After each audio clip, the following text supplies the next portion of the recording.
महाकुंभ में और भी बहुत से चेहरे हैं जो सुर्खियों में हैं। ये दो चेहरे हैं, एक मोनालिसा और दूसरी हर्षा, जो साध्वी के नाम से मशहूर हुई। लेकिन दोनों चेहरे महाकुंभ में मशहूर होने के बाद ऐसे विवादों में आए और परेशानियों में आए कि दोनों महाकुंभ से गायब हो गए। आइए दोनों के बारे में आपको बताऊं। मोनालिसा कौन है, पहली बार शायद इस प्रोग्राम में मैं बताने जा रहा हूं। मोनालिसा भी बहुत सुर्खियों में है और इतनी सुर्खियों में आई कि उन्हें महाकुंभ छोड़कर जाना पड़ गया। ये आप देख रहे हैं मोनालिसा को। मोनालिसा मध्य प्रदेश के इंदौर की रहने वाली है। इंदौर से पिता के साथ आई थी महाकुंभ में माला बेचने के लिए। उनके साथ ही बाकी परिवार भी महाकुंभ में माला बेचता था। लेकिन कुछ ही दिन में उनकी तस्वीरें तेजी से वायरल होने लगी। सोशल मीडिया पर लोग उनकी सुंदरता की तारीफ करने लगे। तस्वीरें वायरल होने से पूरे देश में लोकप्रियता बढ़ गई। इसी लोकप्रियता की वजह से लोग उनके साथ सेल्फी लेने लगे और हालत यह हो गई कि सेल्फी लेने वालों की मोनालिसा के पास हर वक्त भीड़ लगी रहती। यहां तक कि लोग यहां सेल्फी के लिए लोग पीछे पीछे मोनालिसा के दौड़ने लगे। मोनालिसा पहुंची थी माला बेचने के लिए। कई बार इससे बचने के लिए मोनालिसा को छिपना पड़ता था। मोनालिसा पर यह दावा उनके परिवार की तरफ से किया गया है।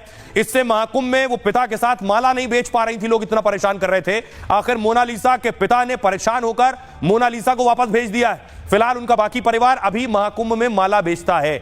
दूसरी है हर्षा। 30 साल की हर्षा रिछारिया उत्तराखंड की रहने वाली है और महामंडलेश्वर कैलाशानंद गिरी की शिष्या है। 2 साल पहले अपने गुरु से दीक्षा ली थी। पेशवाई में निरंजनी अखाड़े के रथ पर नजर आई। सोशल मीडिया पर उन्हें सुंदर साध्वी भी कहा जाने लगा, लेकिन उनके साथ सेल्फी वीडियो शूट करने वालों की भीड़ लगने लगी। हर्षा लोकप्रिय हुई तो उन पर कुछ लोग सवाल भी उठाने लगे। कुछ संतों ने रथ पर बैठने और भगवा वस्त्र पहनने पर आपत्ति जता दी। शंकराचार्य अभिमुक्तेश्वरानंद ने भी रथ पर बैठने का विरोध किया।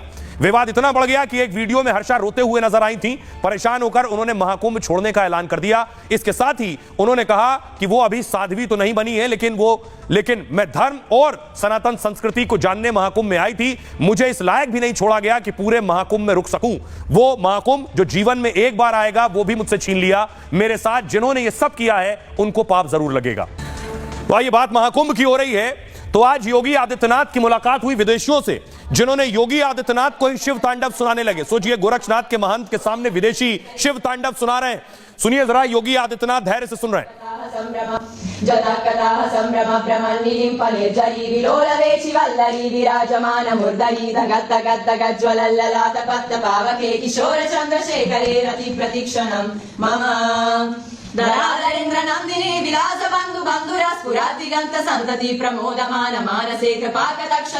दरअसल ये है वो विदेशी महिलाएं। महाकुंभ में दुनिया भर से विदेशी श्रद्धालु लगातार पहुंच रहे हैं और इटली से भी महिलाओं का प्रतिनिधिमंडल प्रयागराज आया। ये सब इटली से, इटालियन है।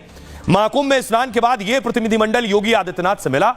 इसी दौरान इन्होंने सीएम योगी के सामने शिव तांडव सुनाया और इसके साथ ही योगी के कार्यालय में रामायण का पाठ भी किया। विदेशी महिलाओं की आस्था देखकर योगी बहुत खुश दिखे।